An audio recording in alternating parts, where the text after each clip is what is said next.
स्वामी जी, मैं लोगों के साथ अच्छा करता हूँ, फिर भी लोग मेरे साथ बुरा व्यवहार करते हैं, ऐसा मैं सोचता हूँ और महसूस भी करता हूँ। तो ऐसा क्यों होता ऐसा हर आदमी महसूस करता है। ऐसा हर व्यक्ति को लगता है कि मैं सबके साथ अच्छा करता हूं, पर लोग मेरे साथ बुरा करते हैं। पारिवारिक रिश्तों को लेकर के इन दिनों बहुत खींचतान है। तो मैं जो बात अभी कहने जा रहा वो दोनों तरफ से आपके ख्याल में लें आप।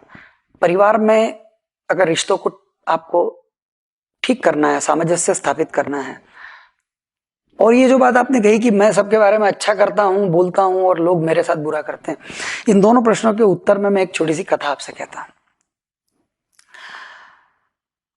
दो ऋषि हुए, बड़े प्रसिद्ध ऋषि हुए, एक वशिष्ठ और एक विश्वामित्र।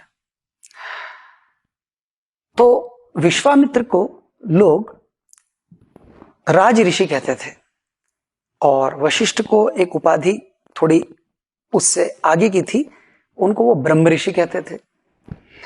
तो विश्वामित्र को ये सुन के बड़ी तकलीफ होती थी कि वशिष्ठ ब्रह्म ऋषि क्यों और मैं राज ऋषि क्यों। राज ऋषि की डिग्री थोड़ी सी जरा नीचे थी, तो मैं ब्रह्म ऋषि क्यों नहीं। इस बात को लेकर के उनको बड़ी तकलीफ थी, मगर अब वो इसको कैसे किसी को कहते। तो उनके ख्याल में ये ईर्ष्या बढ़ते बढ़ते एक समय ऐसा आया कि उनके ख्याल में आया कि मैं क्यों ना ये ब्रह्म ऋषि को खत्म ही कर दूं। तो ब्रह्म ऋषि अगर खत्म हो गया तो एक ये ब्रह्म ऋषि है, ये खत्म हो जाएगा, तो फिर मेरे ही नंबर है, मैं राज ऋषि था अभी तक, मैं ब्रह्म ऋषि हो जाऊंगा। ये सबसे सरल तरीका उनके ख्याल में आया। और वो बड़ा वशिष्ठ के बारे में लोगों के साथ बड़ी अजीबोगरीब बातचीत भी किया करते थे, उनकी निंदा भी किया करते थे। तो एक रात वो तलवार लेकर के विश्वामित्र पहुंचे और झाड़ियों में छुप के खड़े हो गए कि जैसे ही मौका मिलता है वशिष्ठ की गर्दन अलग।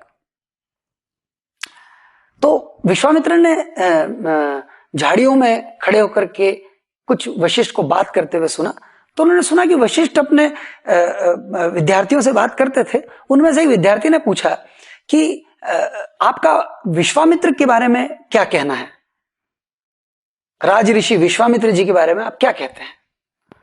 तो वशिष्ठ कुछ बोले नहीं, उनके आंखों में आंसू आ गए। तो किसी ने कहा कि आपकी आंखों में आंसू। तो उन्होंने कहा कि अगर प्रेम सीखना हो, करुणा को मनुष्य के स्वरूप में देखना हो तो विश्वामित्र को देखो। वो इतना प्रेम से भरे हैं, वो इतना करुणा से भरे हैं, मेरे प्रति वो इतने स्नेह से भरे हैं कि जैसे ये चांदनी चमकती है ना और ये चांद का प्रकाश पूरे पृथ्वी पर पड़ता है, बस वैसा ही विश्वामित्र अगर खड़े हो जाए तो सब तरफ करुणा का प्रकाश बिखरता है। विश्वामित्र सुन रहे थे झाड़ियों में खड़े होकर। विश्वामित्र के हाथ से तलवार गिर गई। विश्वामित्र बाहर आए और वशिष्ठ के चरणों में गिर गए। वशिष्ठ ने कहा, अरे ये क्या करते हैं।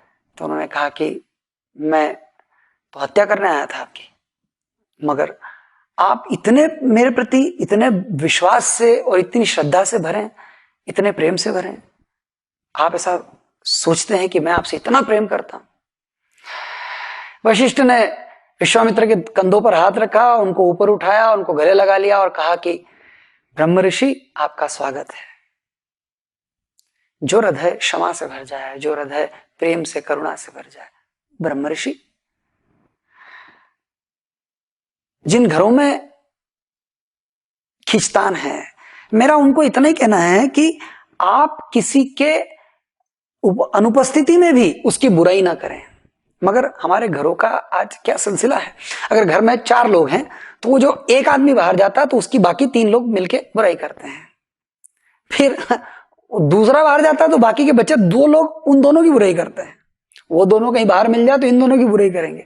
हम इस तलाश में है कि वो व्यक्ति जाए घर छोड़ के और हम उसके बारे में जो बोलना चाहते हैं वो बोले।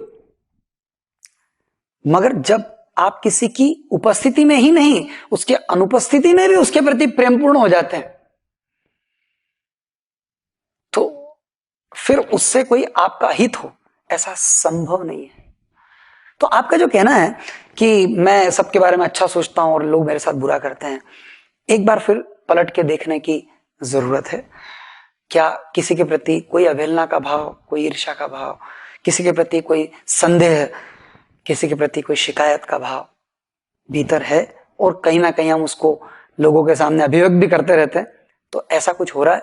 अगर ऐसा होना वास्तव में बंद हो जाता है और आप सबके प्रति प्रेम से भर जाते हैं, सबके प्रति एक भाव से भर जाते हैं, तो फिर हित अहित का कोई प्रश्न ही नहीं बनता।